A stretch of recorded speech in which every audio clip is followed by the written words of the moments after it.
I was standing in front of the mirror, knotting my tie, when my wife walked in and dropped the kind of sentence that shatters a man's entire world. "I need to tell you something before the party," she said, her voice steady, too steady. I turned, half expecting her to complain about the dress she'd chosen, or maybe that she wasn't in the mood to go. But her eyes, they weren't nervous, they weren't excited. They were cold, detached. "I've been seeing someone else," she whispered. For a second, I thought I'd misheard. The words didn't make sense, not in that moment. The tuxedo laid out on the bed, the faint hum of the jazz station I'd turned on while shaving, the scent of her perfume filling the room. It was supposed to be a normal Saturday evening, a company party, nothing more. But suddenly, it was a battlefield. I stared at her, my wife of 21 years. The woman who bore my name, lived in the home I'd built, drove the car I paid for, wore the jewelry I'd given her. She didn't flinch under my gaze. That steadiness, that calmness, was what struck me hardest. She wasn't confessing out of guilt. She wasn't crumbling. She was preparing me, like someone giving notice before moving on to a better job. I opened my mouth, but no words came out. She filled the silence instead. "I didn't want you to hear it from someone else tonight." Tonight. That one word sent my pulse pounding. She knew the party was important to me. My colleagues, clients, and old friends were all going to be there. I'd worked for months to arrange it, to make sure everything went smoothly. And now, just before we walked out the door, she chose this moment to tell me she'd been betraying me. "Why now?" I finally managed to ask, my voice low, even. She looked away, smoothing the fabric of her silver dress. "Because you deserve to know. Because I can't keep pretending." The audacity of it burned hotter than fire in my chest. She wanted me to believe this was some noble act, like she was doing me a kindness by spitting in my face before stepping into a ballroom full of people who knew us as the perfect couple. I said nothing. I didn't rage, didn't throw accusations, didn't even raise my voice. Instead, I simply watched her. That silence made her fidget, and for the first time, her steady mask cracked. "You're not saying anything," she muttered, almost defensive. Because what she didn't know, what she couldn't know, was that I already suspected. I'd seen the late-night texts she thought she'd hidden, the phone calls she took on the porch when she thought I was asleep, the sudden gym memberships, the excuses about needing space. I hadn't confronted her because I was waiting for the right moment. And now, she had just handed it to me on a silver platter. I adjusted my cufflinks slowly, deliberately, never breaking eye contact. "Do you feel better now that you've told me?" I asked. Her lips trembled, but she straightened her shoulders like she was bracing for a fight. "Yes, because at least it's honest." I nodded once. "Good, because honesty has consequences." She blinked, confused, trying to read me. She expected shouting, maybe pleading, maybe some desperate attempt to win her back. She didn't expect calm. And she definitely didn't expect the faint smile tugging at the corner of my mouth. That smile scared her. I saw it in the way her eyes flickered, just for a second. "Let's go," I said, picking up my jacket. "We wouldn't want to be late." Her brow furrowed. You still want to go?" "Of course," I replied smoothly. "This party is important. And after tonight, you'll understand just how important it really is." Her breath hitched, though she tried to cover it with a forced laugh. But I didn't laugh. I didn't break. I just opened the door, gesturing for her to follow. Because she thought she was the one holding the dagger. She had no idea I'd been holding the sword. And tonight, in front of everyone, I was going to use it. The drive to the hotel was silent, but not the kind of silence that comes from peace. No, this was the silence of two people sitting on opposite ends of a collapsing bridge, waiting to see who falls first. She sat in the passenger seat, staring out the window, her silver dress catching faint flashes of streetlights. I could see her reflection in the glass, her lips pressed tight, her mind racing. She thought she'd blindsided me. What she didn't know was that I'd been preparing for weeks. When we pulled up to the hotel, the valet opened her door. She stepped out first, shoulders squared, mask of composure fixed back on her face. To everyone else, she looked stunning, glamorous even. To me, she looked like a thief parading the jewels she'd stolen, convinced no one would notice the crime. As soon as we entered the lobby, I felt her hand brush mine, tentative, almost rehearsed. The gesture was for appearances. She wanted to walk in as the perfect wife, the devoted partner. But I didn't take her hand. Instead, I buttoned my jacket and strode a step ahead, letting her follow. That tiny act set the tone for the entire night. Inside the ballroom, the atmosphere was alive. Jazz played from the corner stage. Waiters glided between tables with trays of champagne, and laughter filled the air. People turned as we walked in. Some smiled, some nodded, and I noticed her tighten slightly under their gazes. She was terrified that beneath the glitter and music, someone might already know. We hadn't been there 5 minutes before my colleague, Martin, waved me over. A big man with a booming laugh. Martin slapped me on the shoulder. There he is, the man of the hour. My wife smiled politely, leaning in for the obligatory cheek kiss, but Martin's eyes didn't linger on her. Instead, he looked at me with a sharpness that said he was waiting for the next move in a game only he and I understood. I told him everything. Not in detail, not every sordid text message or whispered excuse, but enough. Enough for him to know my wife was about to find herself standing in the middle of a minefield. As the evening went on, I watched her. She laughed when expected, touched my arm when people looked, tilted her head toward me like a woman in love. But her eyes betrayed her. Every time I caught them, I saw fear. Fear that I might slip, that I might expose her secret. And she was right to be afraid.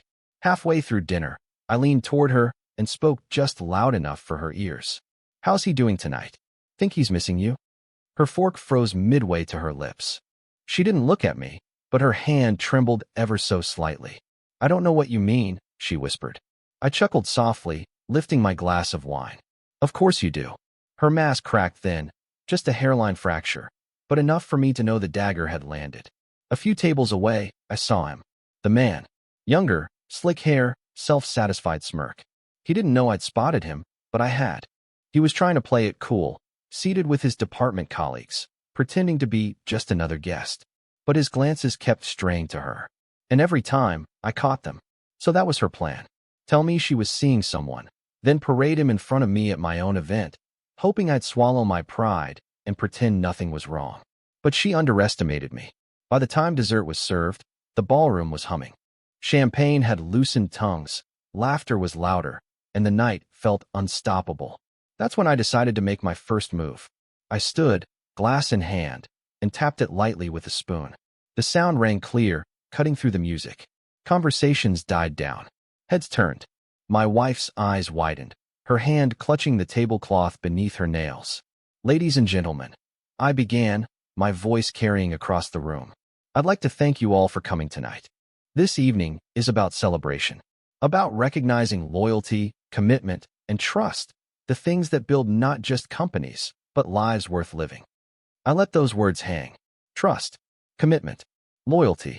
Her chest rose and fell faster now. She knew every syllable was meant for her. But I wasn't finished.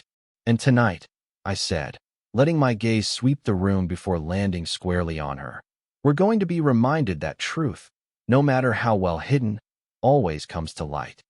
The room hushed. Guests glanced at each other, confused, intrigued. My wife's face drained of color. She tried to smile, but her lips quivered. I raised my glass, calm and steady.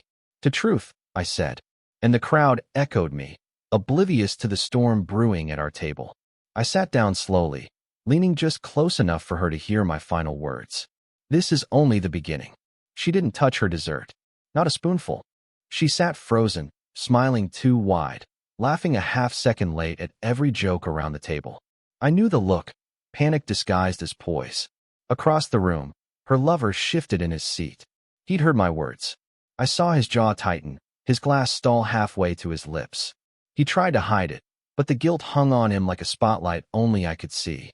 I leaned back in my chair, cool and unhurried, letting her stew in silence. I wanted her to feel the weight of every second, the dread of not knowing what I'd do next. That's the thing about betrayal. When you expose it slowly, piece by piece, the fear eats them alive long before the truth does. Eventually, she couldn't take it anymore. She leaned close, her whisper sharp as a blade. What are you doing? I didn't look at her. I cut a piece of cake, chewed thoughtfully, then set my fork down, reminding you that actions have consequences. Her hand trembled under the table. She reached for her wine glass, drained it in one gulp. Moments later, the band struck up another jazz number, and couples drifted to the dance floor. I excused myself calmly, walking toward the bar. I felt her eyes following me, desperate, calculating whether to chase after me or stay seated. She stayed. She knew if she followed, it would look suspicious. At the bar, Martin joined me, his face lit with curiosity. Well, is it time? Not yet, I murmured. Let her sweat. Martin chuckled, ordered himself a scotch, and leaned on the counter. You always did know how to play the long game. When I turned back toward our table, I caught her whispering hurriedly into her phone, her face angled away. A secret text, no doubt. To him. I smiled faintly. Good. Let her warn him. It wouldn't matter. The band shifted to a slower tune, and couples swayed beneath the chandelier. That's when I returned, sliding back into my seat. She looked up, startled, guilty, her phone vanishing into her clutch. Dance with me, I said. Her eyes widened. Now. Now. I led her onto the floor, my hand firm on her back. To everyone else, we looked like a husband and wife lost in the music. But to her, it was interrogation in disguise.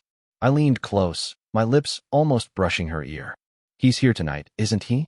Her body stiffened, but she kept moving, forcing a smile for the watching crowd. You don't know what you're talking about. Oh, I do. My voice was low, steady.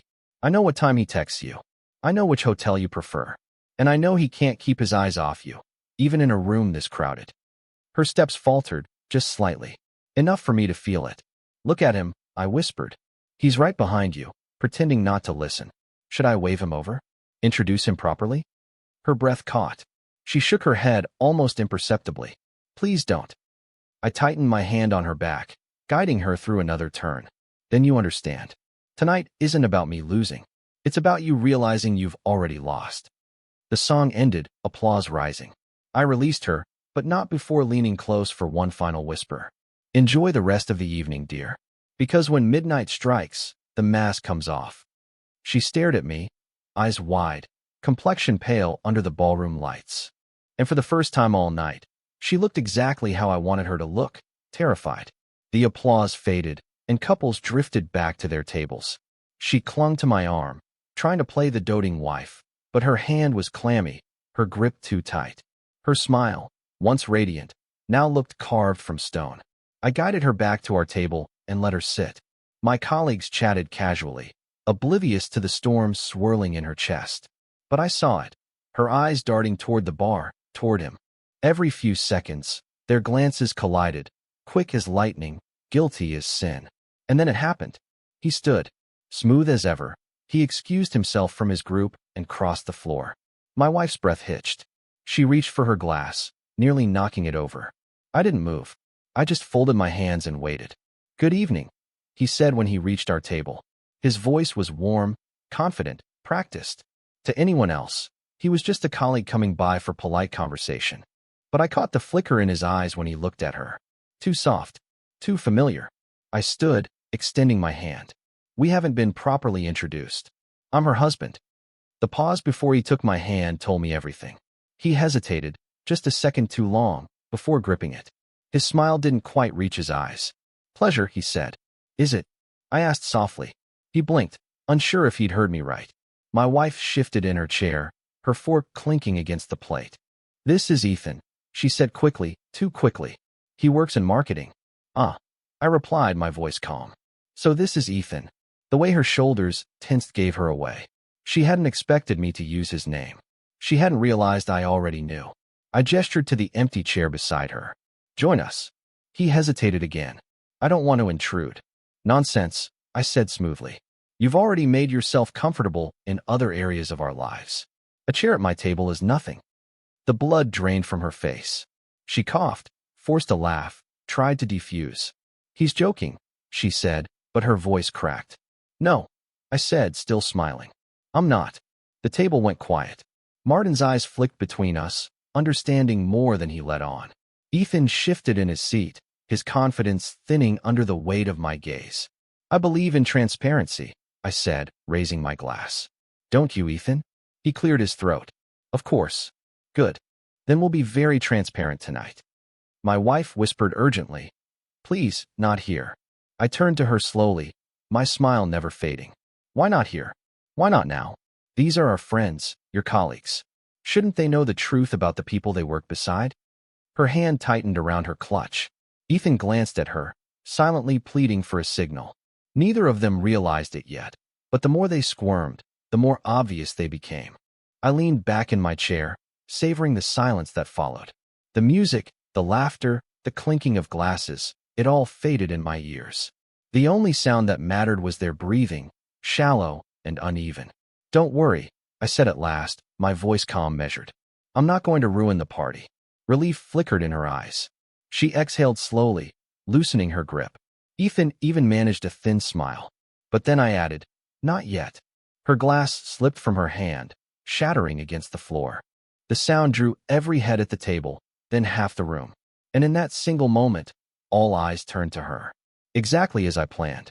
The glass shattered, and silence followed like a curtain dropping. Every conversation in the ballroom seemed to pause for just a heartbeat, long enough for everyone to notice my wife crouching, fumbling to gather shards with trembling fingers. "Leave it," I said firmly. She froze, then slowly sat upright, her hands shaking. The waiter rushed over to sweep away the mess, but the damage was already done. A dozen pairs of eyes lingered on us, whispers blooming like wildfire. I leaned in close, just for her. "You wanted honesty," I murmured. "This is what it looks like." Her lips parted, but no sound came out. Her cheeks flushed crimson, and she reached again for her wine, realizing too late that her glass was gone. She looked stranded, exposed. Ethan cleared his throat, attempting to reclaim composure. "Accidents happen," he said lightly, forcing a smile toward the table. I smiled back, but mine wasn't forced. "Yes," I agreed. "Accidents do happen. Sometimes people stumble into things they shouldn't. Sometimes they break things they can never put back together." The words hung heavy, and I saw her eyes glisten. She knew I wasn't talking about glass. Martin leaned forward, his voice low, curious. "Everything all right here?" "Perfect," I said smoothly, though I didn't take my eyes off her. The music picked up again, but the mood had shifted. I could feel it in the air, the curiosity, the suspicion. Guests weren't laughing as freely anymore. They were watching, listening, piecing together fragments of tension that no amount of forced smiles could hide. My wife finally spoke, her voice brittle. "Maybe we should go." I shook my head slowly. "No, we wouldn't want to leave early. People might think we've got something to hide." Her breath caught at the word hide. Ethan shifted uncomfortably, tugging at his collar. I raised my glass of champagne, catching the attention of the nearby tables again.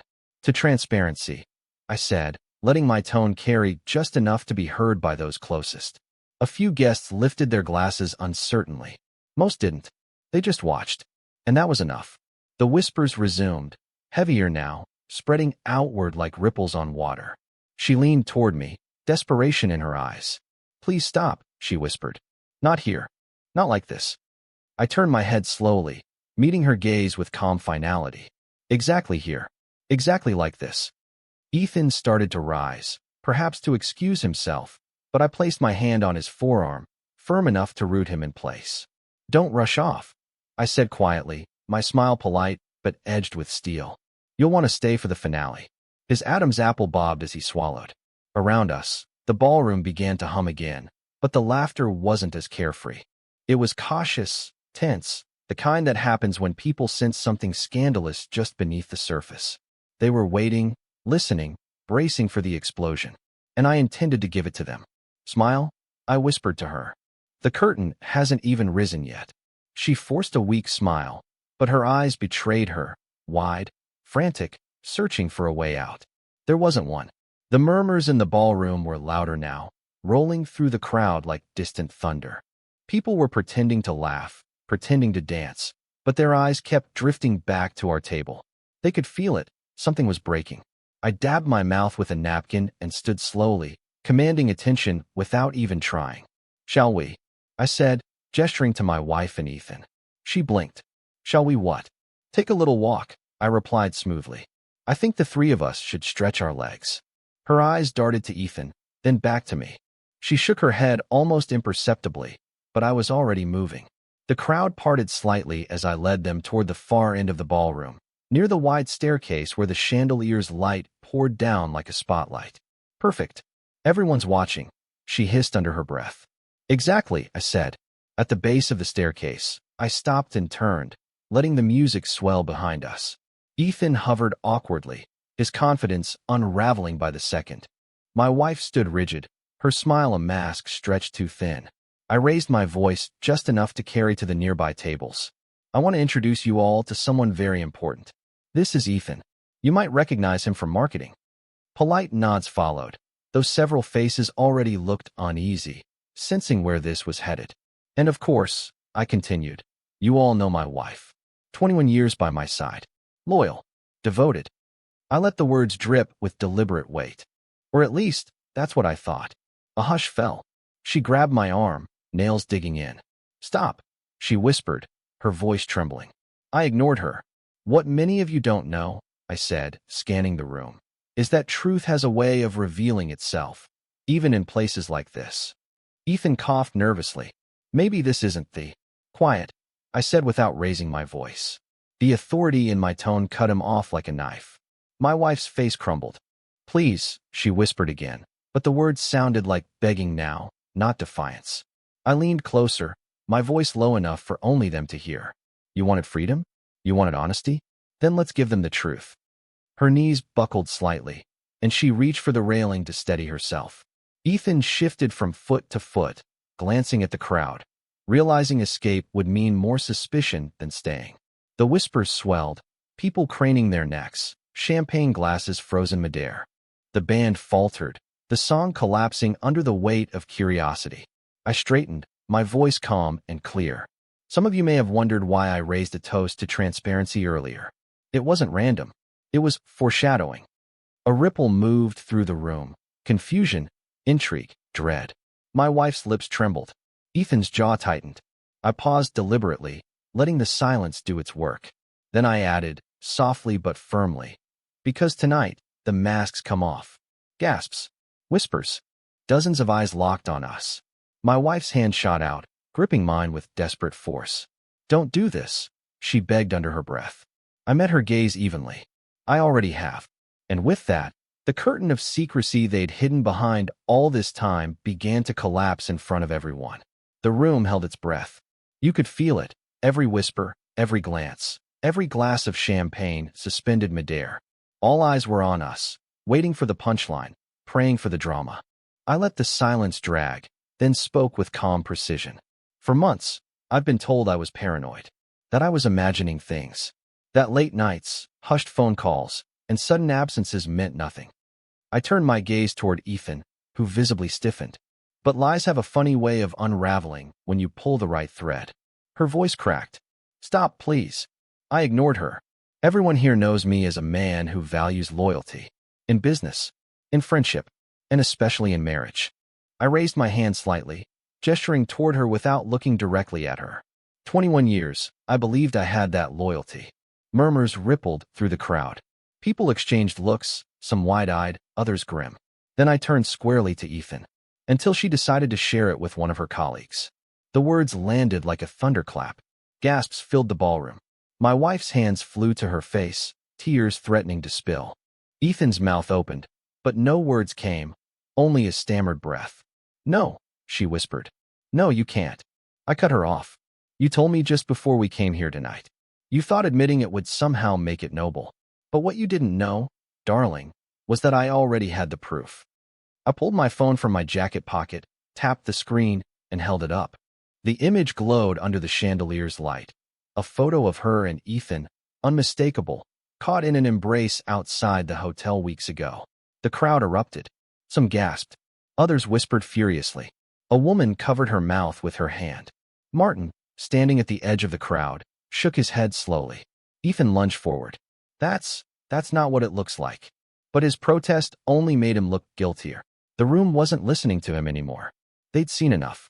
My wife crumpled, her perfect mask gone, replaced by raw panic. You don't understand, she sobbed. It just happened. It wasn't love. I finished for her. It wasn't betrayal. Tell me. Then, what word would you like me to use while you humiliated me under my own roof, in my own bed? The whispers had grown into a roar. People were leaning forward, straining to hear every word. No one was dancing now. The band had gone silent, instruments resting at their sides. I pocketed my phone and straightened my jacket. Ladies and gentlemen, I said evenly, I apologize for the interruption. But when truth arrives, it refuses to wait. Then I looked at her one last time, my voice low, deliberate. You destroyed our marriage before this night began. All I've done is hand you the mirror.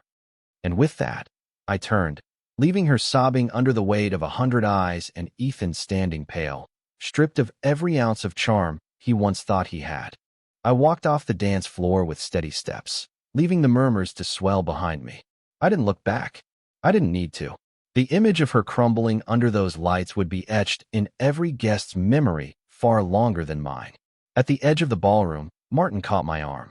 His voice was low, but his grin betrayed a hint of admiration. You just burned her world to the ground. I nodded once, calm, controlled. No, she burned it herself. I just pulled back the curtain. When I finally turned, I saw her. She sat hunched at the base of the staircase, silver dress trembling around her knees, mascara streaking down her face.